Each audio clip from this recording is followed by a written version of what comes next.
I'm finally pulling up to the museum, so buckle up and let's go. The museum does have on-site parking, but I had to come across the street and capture the outside of this iconic building.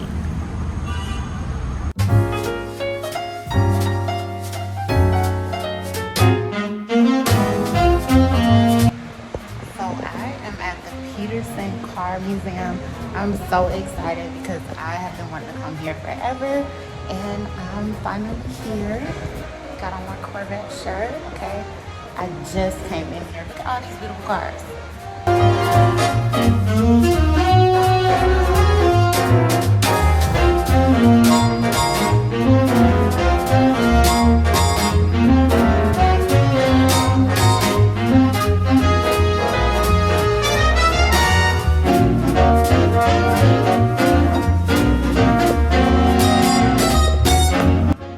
This car was definitely given spaceship. I could not figure out where the wheels were. I guess it flies. I don't know.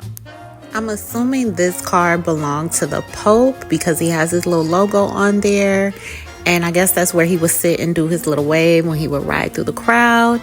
And of course, the Pope was in style in a Cadillac. I said, okay, Pope. Now, this car was very intriguing to me just because it looked like they mean business. It looks very presidential. And based on the flags, it's from the Soviet Union. So I'm assuming this was like some type of president or somebody important. I don't know what type of car this is. If anybody knows what that says, type it below, or, say what it means in the comments.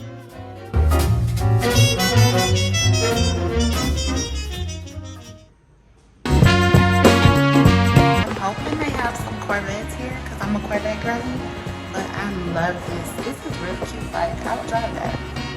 Very cute, very cute. Now, I really had to get into the details of this one because it was just eye-catching to me. I love the paint job. To me, it's giving like a peppermint. It's in great condition. I love the black leather interior. That's like what I have. Chevy SS Malibu. If anybody knows the year, drop it in the comments.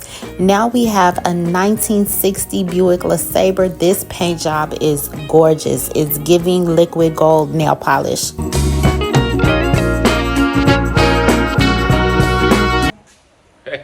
I in your way? Yes, you're in my way. Like, clearly I'm trying to get my angle and you just wanted to be on camera. He just wanted to be seen. Get into this beautiful blue. If you don't know, blue is my absolute favorite color. The interior of this, like, I love a lowrider. I'm very sad that I missed the lowrider exhibit. And the camera really just is not capturing the paint detail. Like, I don't know anything about cars, but I do appreciate the artistry that goes into the paint and the presentation. So that's why I like to come to these type of things. These were just so dope. These cars right here are giving me 1950s, 1960s, Mel's Diner, Goodfellas, like that type of vibe. But this lavender one here with the gold sheen, I was like, oh my goodness. The detail in the interior, oh my gosh, it's like a blast from the past, but luxury and unique and just everything. And then this one here is just like a silver monster. Like, what is this? And then I'm looking at it like, how do they put the wheels on and take them off? I guess they would have to remove that whole side bumper. Interesting. I thought this car was so cool and unique. I'd never seen anything like this. I feel like I would see this car in Berkeley somewhere or like San Francisco. It was just very cool. It's like old school but modern. Have my boy Fred Flintstone on the hood. I'm like, okay, I like this. And then the diamond detail on the grill, the camera is not capturing it, but I thought this was really cool. So the artist who did this car redid it 2012. The paint job caught my eye on this one. It looks like something you would ride like in the desert or something from like Mad Max. It's the Alien. Beautiful paint job. Love the detail on it, and I like to capture that for you guys.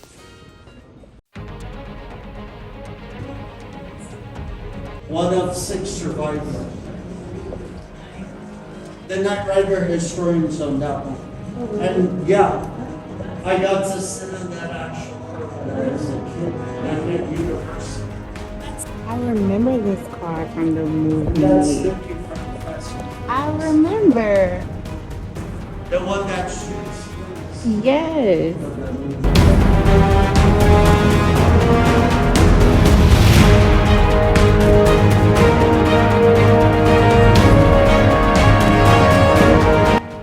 As soon as I saw this car, right away, I knew it was from Transformers.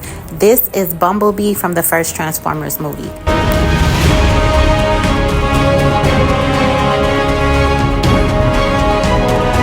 Now, this is the modern version of Bumblebee, and both of these cars were featured in the Transformers sequels. This one was featured in The Matrix. I remember this car from the movie, but it always looked black. I guess it's the way the movie was shot, but it's a really beautiful green, and I love the chrome. Out of all the movie cars, this one was my absolute favorite. This is from the 1989 Batman movie. This is not my favorite Batman movie. I personally like Batman Returns with Michelle Pfeiffer as the Catwoman. If you know, you know. But this car has a really commanding presence, like Batman was really up in here, okay? But the top was so tiny. I'm like, how did they fit in there? I know actors are small in this shape, but it really seemed like a tight squeeze. But the detail and everything of this car was just amazing. After seeing the Batmobile, everything else was like, But then like this green car was from Thelma and Louise. I'm like, okay, that's cool. We all know the scene. I'm jumping off the cliff in that car. Now, I have to say, I was unmoved by this car. I know it's Back to the Future. I remember it being a really big thing as a kid, but I never was into it because I was a girly little girl. But it was cool to see it up close in person. I feel like they also have this car at Universal Studios when you do that like studio tour on the train. I feel like they have this there. Ooh, a movie. I see why the gamers think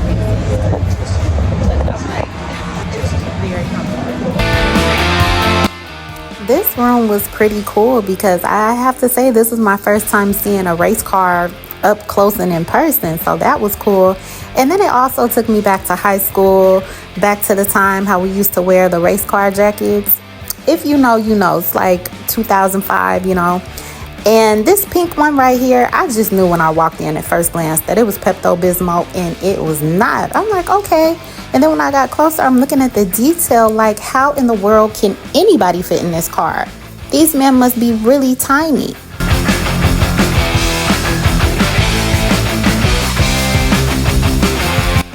This was one of my favorite exhibits of the day. There was music, it was a vibe, and it was also like an art gallery, which I really like that because I'm really into art. And then I tried to do this race car simulation and I was trash, but I promise you I know how to drive in real life. This blue Bugatti was absolutely beautiful.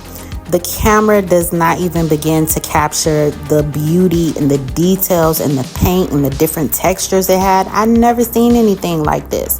Now, this car is a 2020 Bugatti. It goes for about $6 million, and she goes up to 236 miles an hour. Like, it's giving airplane almost.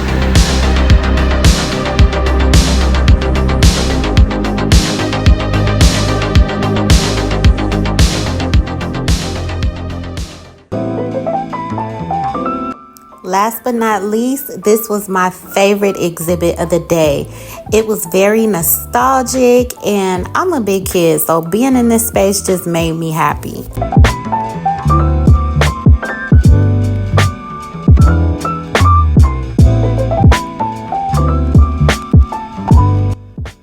I was so excited to see this because I had one as a kid, and everybody in the 90s had one. If you didn't have one, your cousin had one, or they had one at your preschool. Okay, so I'm leaving now. I truly enjoyed myself. If you are in the LA area, it is highly recommended. I highly recommend that you go to the Petersen Museum. If you like cars, or if you just want to have something to do, I definitely will come here again to see a new exhibit. Definitely enjoyed myself.